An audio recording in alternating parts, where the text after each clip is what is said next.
All right, welcome back to the Live Bold movement. This is Tierney Shirrell. I'm your host, and I'm so excited. We should have hit record a few minutes ago as we were chatting. I get to introduce you to a new friend, a new sister in Christ, a absolute incredible, multi-passionate entrepreneur in so many different things in the real estate world and marketplace minister, obviously.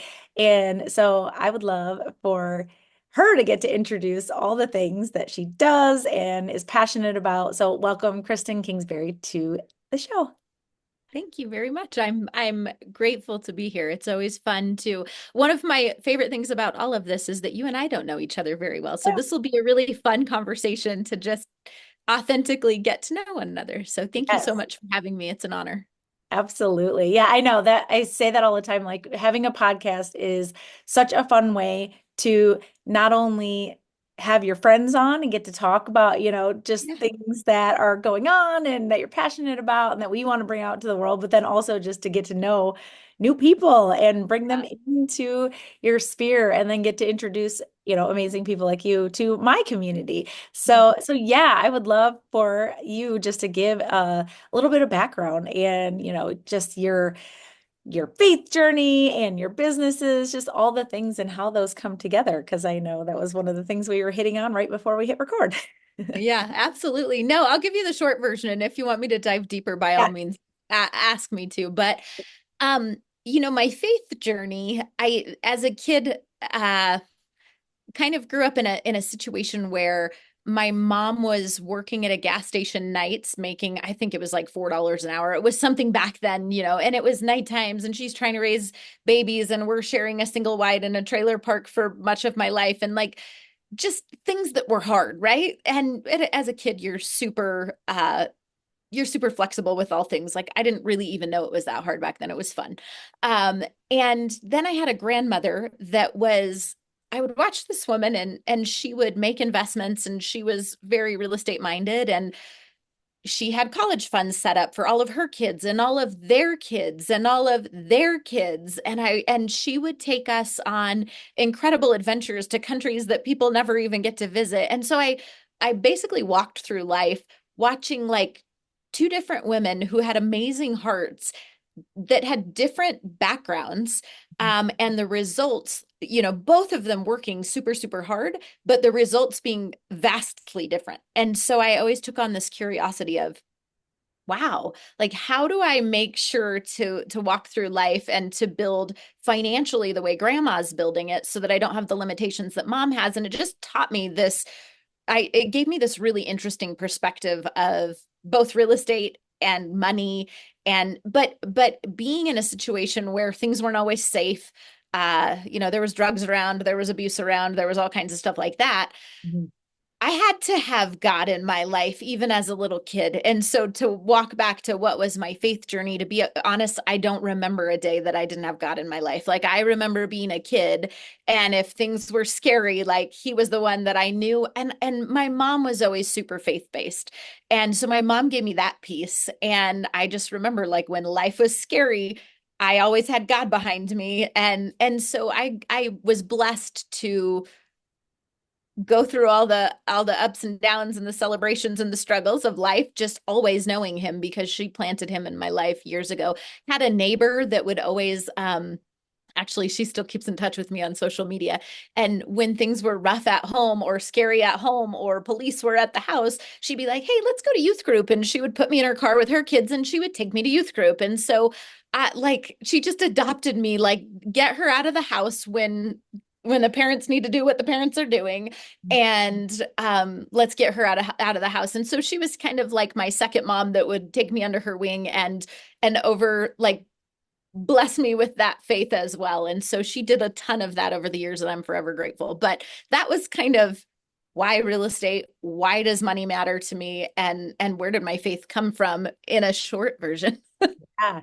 No, what a beautiful testament, though. I mean, seriously, I mean, that's truly being the body of Christ, right? And raising those children up and not just your own. Like Yeah. having incredible. So yes, You amazing. don't, Love that you, she's still in touch. That's so I cool. know. And Yeah. you don't realize that when you just put a kid in the car and take them to youth group and they belong to somebody else, Yeah. that that might be the thing that sticks with them, 30 years later. Like, I don't know. I don't think she will ever understand how much I appreciate the backup mom that she was over the years. It was cool. Yes. And I love like because you said I had to have God, right, to make it through that. And then you think Yeah. about how many kids are in a situation like that and they Yeah. don't have that Yeah. foundation. So that is so powerful. Yeah, I love it. Yeah. So yeah, so tell a little, I love the foundation and that you had that. And then now you move into grown up real What estate. next, right? Oh, yes, yes. I said I would never sell real estate because those people work too hard. So I jokingly say I grew up in a real estate office, having my mom work nights at the gas station and whatnot. Yeah. My grandmother often had me in the office and she owned a real estate brokerage. And so it was, when you're in real estate, you kind of get to run your own schedule and you're working all the time, but it's on your terms. And so she would always have a kid in tow, me, or somebody in another office was babysitting me while she was showing homes. Yeah. And I just remember watching her and thinking, that woman works way too hard. I'm never going to do that for a living. And all my life, I remember like Thanksgiving Day, clients were calling. It was brutal. And I thought, that lady's nuts. Now, on the other hand, I looked at mom and I'm like, but why can't we do these things? And so there was this trying to figure out as a kid, what do we do here? But the truth is, I God has a sense of humor. What I did notice in the real estate side of things is when she bought real estate, not sold real estate, when she bought real estate, there was magically chunks of money that would get deposited into her account. And I thought, oh, that's interesting. Like whether it's a house, she would, as a kid, she would have us paintbrushes, ripping out carpet. Like we were always in the middle of all of it. And I did notice unlike my mom's paycheck that was a little bit each month or each week and hardly enough to get by, there would all of a sudden be all this money. And I'm like, that's kind of cool. I sort of like that. Mhm. And so when I was 18, unfortunately, my grandfather had a heart attack when I was about 13, and he had left a piece of property to all the grandkids. And so I had this little piece of dirt in the middle of absolutely nowhere. When I turned 18, I'm like, I'm going to sell that and buy a house. So I bought that house. I think I was about 19 when we finally bought the house. I knew, my brother and my cousin, they were buying dirt bikes and going to Vegas. And I was like, I'm going to buy real estate. I don't know, maybe I'm a nerd, but I went and I bought this house. The first house I ever bought was actually I didn't have a job.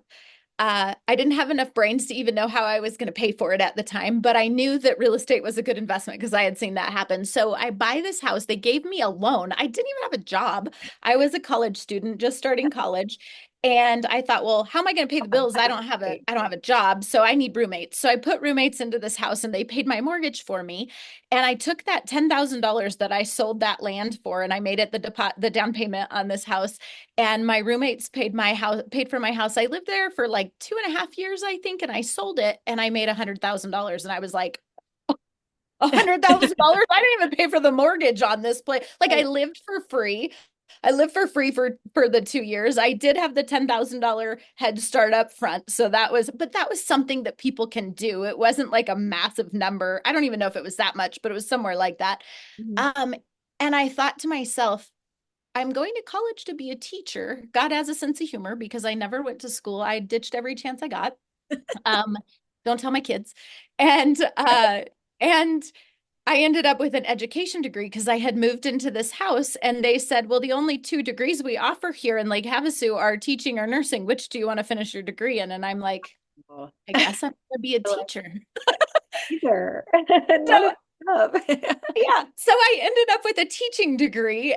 And then I said, okay, I got to do this for a while because I went through all that schooling. I was the first one to graduate from college. So I was like, I have to try. So Yeah. I went to school to be a teacher and I love kids. And specifically, nothing gives me more like happiness than those kids that those teachers thought would never make it, like picking them up and saying, let's prove them wrong. Like, and so I was that teacher. I was always that teacher, probably because I was that kid and I needed that teacher.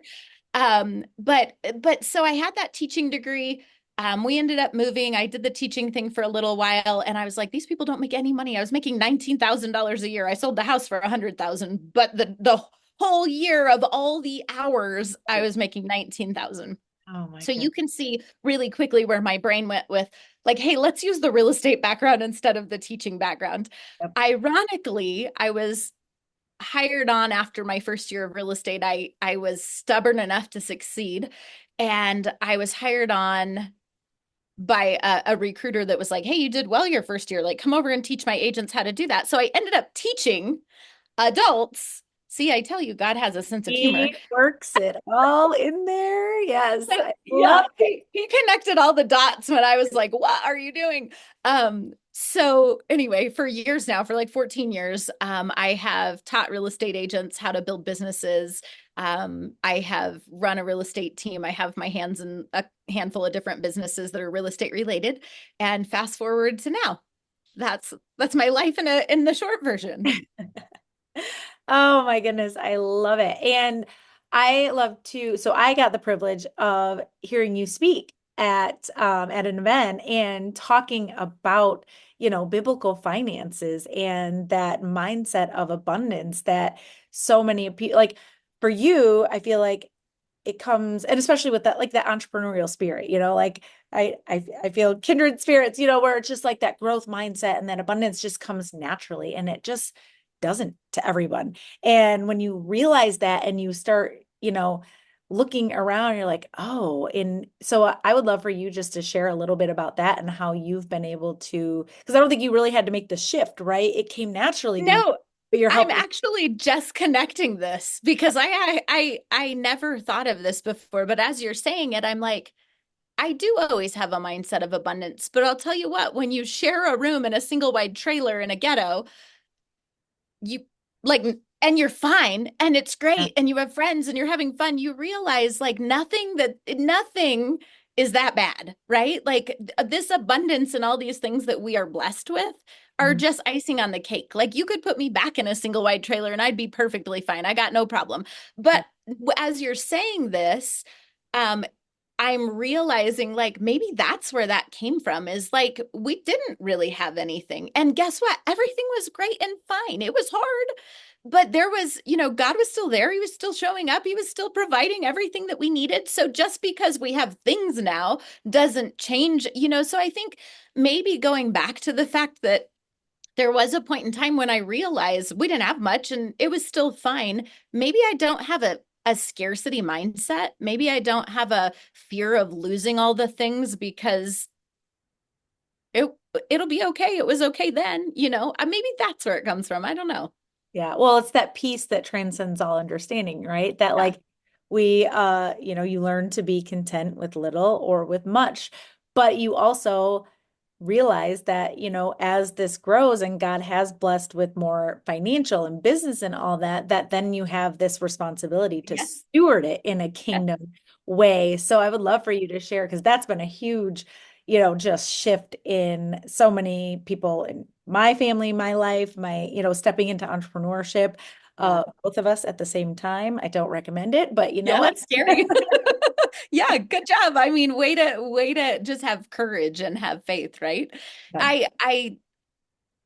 I think we've been taught a lot in this world, like little phrases like money is the root of all evil, and all of these things that we've been brainwashed and conditioned to believe money is bad. I have people that I love dearly, very close to me, that constantly make those comments. And I'm like, money is not the root of all evil. Like, God doesn't want you to love money and worship money. God wants you to use money as a tool.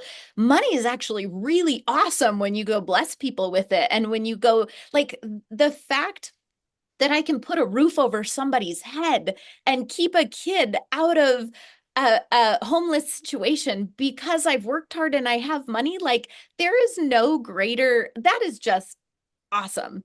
And so number one, it's just shifting the mindset by money is something bad because that's been said to us a lot.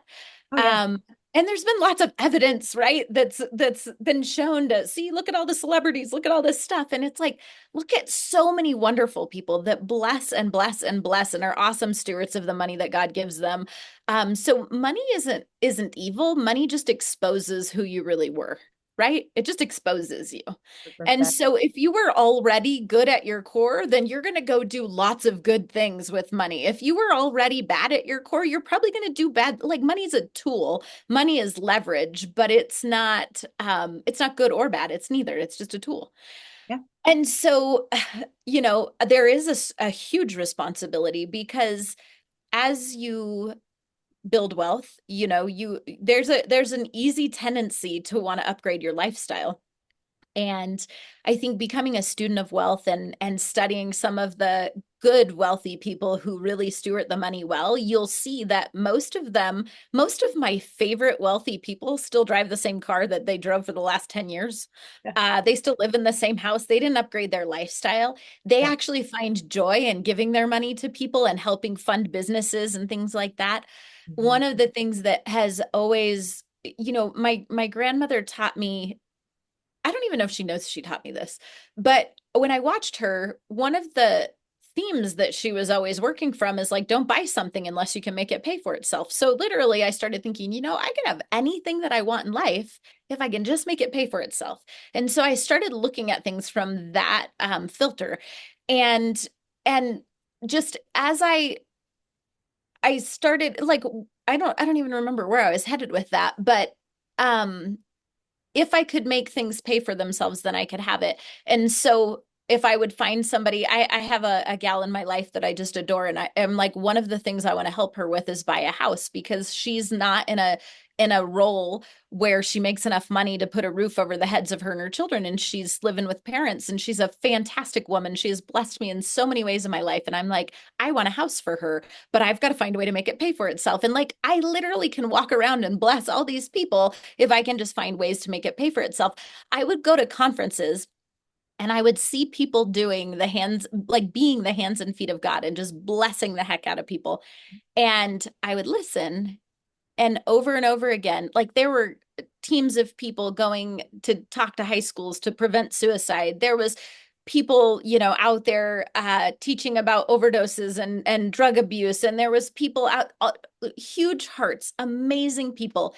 Every single time I would hear them say, but we can't fund it, but we don't know how to fund it. And I'm like, do you mean to tell me these people are willing to give up their lives to be God's hand and feet? And their limitation is money. I have to teach them how to buy things that fund their mission. And Yes. so I went on this like just I've got to teach people to fund their mission because otherwise all these really awesome people in the church or all these awesome the church on the streets, those people, Yep. they want to go bless and be good and go be the light. They just don't know how to fund it. They didn't have a grandma teaching them how do you make it pay for itself? And Yes. so that sent me down a bunny hole. No, I love it. There's so much I could unpack there. I Yeah, know, sorry. no, I love it. I know because I'm like, I don't take notes usually, when I really should go back and listen to podcasts and everything because there's so much goodness that you were talking about. Well, and I have to go back to what you originally started with. And, I'm looking right here. I have to shameless plug, the Joyful Entrepreneur, because this was all about the busting the myths, right? And one, not my chapter, but one of the chapters in there right there was money is the root of all evil or money is Yeah. evil. And that's one of the most misquoted scriptures ever. Because the true scripture, which you said, is the love of money is the Yes. root of all evil, and we can't serve two masters. And so that it's when you break that down and you look at it from that lens, you're like, no, money is a tool. Money has no, there's nothing behind it. It's not good, Good or bad. it's bad. Yeah. It's truly just this thing that doesn't belong to us anyway, and flows in so that we can then flow out to be a blessing to others. Is there a particular, I just felt like in my spirit as you were talking about all these different, is there a specific story of somebody who you've been able to be that steward and help, like that really sticks out in your mind at all? You know, I have. I think about this because some days it's hard running businesses and doing all the things, and some days I want to quit. And I think we all do, right? Like it's hard. And I look around and I'm like, if I quit on them, and they all like their families are dependent on the paycheck that I get, that I'm blessed to be able to deliver to them, right? Um, over the years, I've just had the opportunity to help people invest in homes. And one story that I guess stands out in my head is when I got recruited to this company, I worked with a broker who I always, in the real estate world, the broker is your boss. And they legally they oversee what you do and whatnot. So I meet this woman and she's fantastic and she is my boss, but she's not paid very well and her responsibility is through the roof.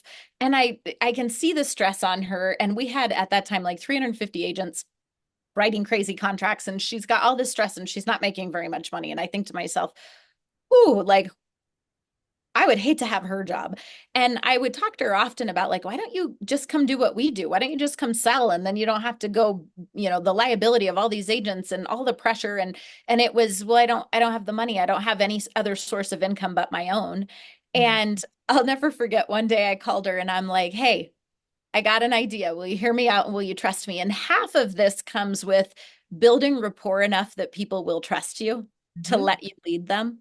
Yeah. And it was just a moment. I didn't know if she was going to go for it or not, but I'm like, I have this house and I found this deal and it's a good deal and somebody should jump on it. And I'm self-employed and I'm not going to qualify for it. You have this consistent income. It might not be much, but you can buy this house and then you can put renters in it and it'll bring you a second source of income. And she, bless her heart, trusted me and went talked to my lender, got pre-qualified. She still owns that rental today, but it allowed her to have a second stream of income that then allowed her to become an entrepreneur and start her own business. So now she's got multiple rentals. She has a business going. She is now selling her house and going to travel the country and work her remote business. And I'm like, this is the same woman and it didn't take that much. Like it took one phone call of me saying, trust me, let me walk you through this. Look at the numbers. This will change your life.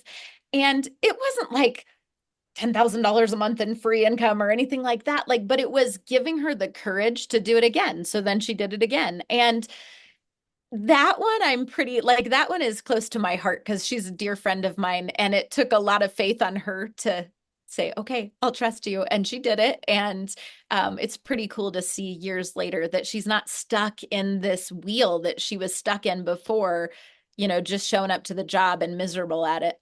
Mm. I love that. What a beautiful story. That's amazing. Yeah. It's but there's also courage on your part too, like to recognize, like, hey, there's this investment, you don't have 100% guarantee. You're Yeah. asking this person to trust you. Sure. And so, I mean, that's the boldness right there. The boldness that we redefine. I don't know if bold is an acronym here around here in Live Bold of brave, obedient, loving, and disciplined. And Oh, I that's love that. right. So that's the difference. It's, you have that courage, but you are also obedient because clearly you were being led to give her this idea. And then she had to have the courage to say yes and then obediently step into it. So what a beautiful full circle And moment. you're not wrong. That does get scary when you're like, what if I say something wrong and this doesn't work out the way that I think it should? You're Mhm. right. Like, I can't predict the market. I don't have a crystal ball, but I'm really conservative. Like, I'm not super risk. Like, I'm not a risky person. Like, if the numbers don't really make sense, I'm not playing. And I get a lot of guff from other investors that are like, oh, leverage all the money, and I'm like, not me. Like, I'm going to be safe and steady and consistent. And I've gotten a lot of flack over that over the years, because I'm not, you know, pulling my equity from everything to go buy more and scale faster. Yeah. I don't think that's how God wants us to be. Yeah. And I'm the investor that pays off everything I own, and I get so much flack about it. But you know what? When COVID hits and I don't have work, or I had a 2 years where my dad had a crazy brain injury, and I had to walk through that with him in hospitals and teach him to walk again and teach him to eat again and all these things. I didn't know that was going to get thrown upon me. And at that moment, when I didn't have a mortgage on my house, I didn't have any car payments, I didn't have any credit card debt, I was like, thank you for insisting that I be that kind of investor Yeah. because I got no fear. Like everything's easy, even when it's hard on other people, because I'm not leveraged to the point where I have to figure out how to make those payments. You know what I mean? Yeah. So I get a lot of guff about that, but that's actually one of the things I take pride in about like the way I have followed that path because I don't think God wants us to borrow it, No. the yeah, I it the it just it causes stress, it causes divorce, it causes all the things. Absolutely. Yeah. And truly, it's like he was using your entire life to prepare you for all of that. Right. So I love that. Such a beautiful perspective for The sure. the borrower is slave to the lender just repeats itself in my head. Absolutely. Absolutely. And I have to laugh too, because I don't know, like you said, I don't know if you know my previous life, right? My I previous know. thing, I was a CPA. Oh, So okay. one of I see one of the this. jokes, yes, exactly. So one of the jokes we always had was what's one plus one? Yeah. And we would say, what do you want it to be? Because Yeah. we were Yeah. auditors and we were doing the financial statements. And so I still use that with even my 9-year-old said it That's today. funny. One plus one, mommy. And I go, what do you want it to be? And he's like, so I'm like, sorry, accounting joke. That's from way, way, way many years ago. You've seen all the things then. You understand what's really happening in Oh, people's yeah. financials. Like it's crazy because the highlight reels on, online make it look like all these people have all this money. And then when they actually trust you enough to open up and be like, hey, just kidding, here's the real scenario. And it just makes me want to go educate because um being in the influencer world that some of my friends are in, I had one of my good friends came to me and she's like, hey, I want you to walk me through this. I need to learn the wealth building. Like I know how to make the money, I don't know what to do with it. And I'm like, all right, deal. But if we walk through this, I want you to be 1,000% authentic and really tell your audience Yeah. what's real Yeah.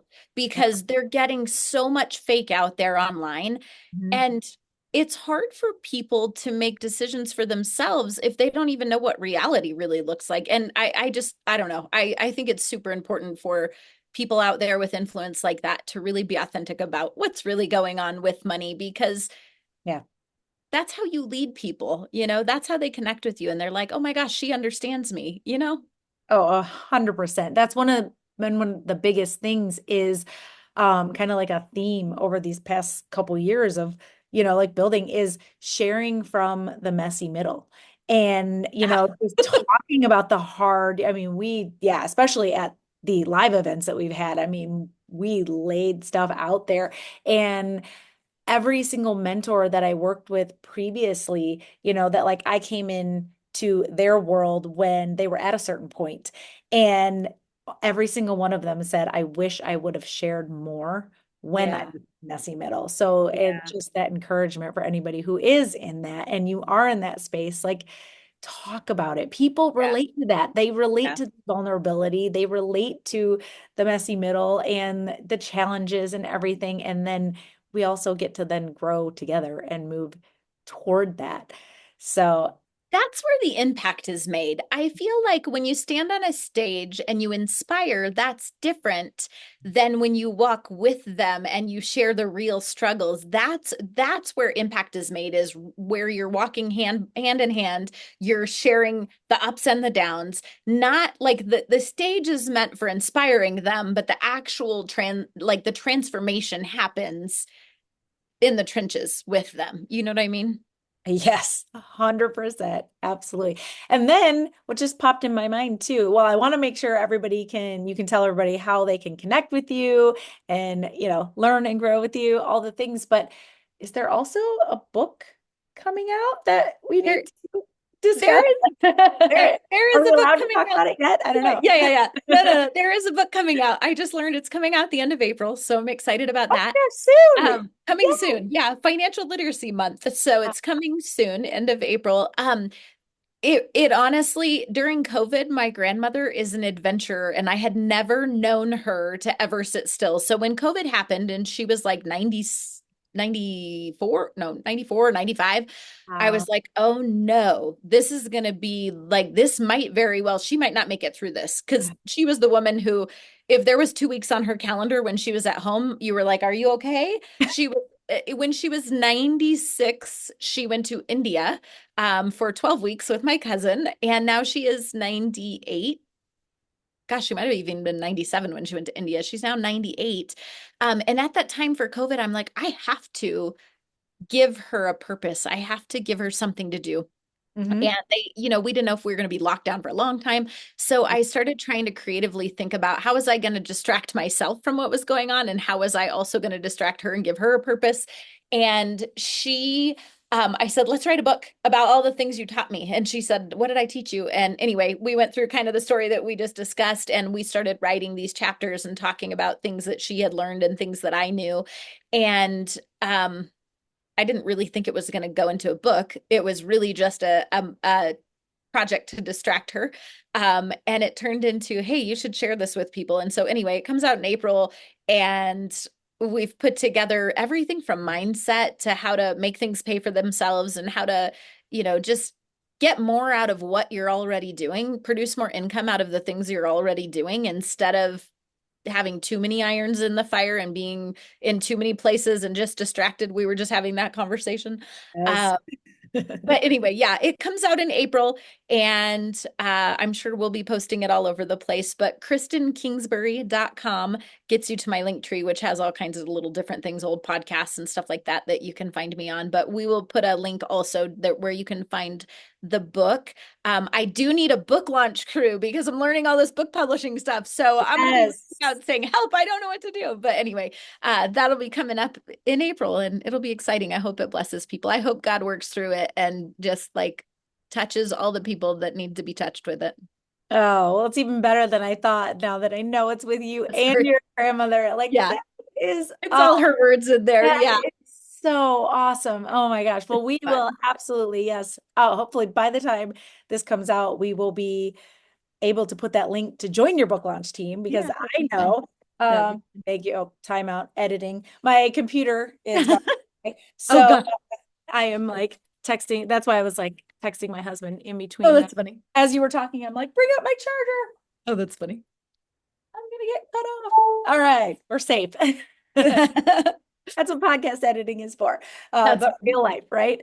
Yeah. Oh, I love seriously. Oh my gosh, I'm so excited. Do we know the title yet of the The book? title is The Family Banking Blueprint, because what it's about is building a family bank using real estate as the vehicle so that you can do what my grandmother did. She funded the weddings, she funded the adventures, she funded the cars, she funded the college, retirement. Like, it's crazy when you quit making, when you allow the bank to fund things, if you actually pay attention to the interest that you're paying, and you start building a bank so you can fund your own.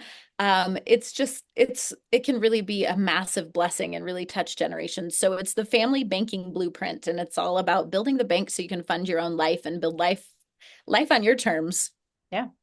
And that's truly biblical, right? That is how it was designed, was for Yeah. the families to do that Yeah. and not be, like you said, a slave to the lender. Oh, everybody needs, every single person needs to read this book. I can't wait to get my hands on it for my family and to put all that information in there. And this was amazing. I'm so glad we figured out time to get it.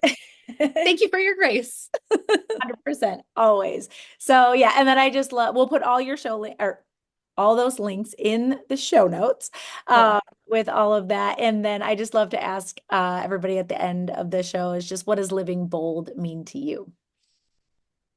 It means not being afraid and doing it scared. There's a lot of things in life that have been a blessing because I literally asked myself, are you going to die?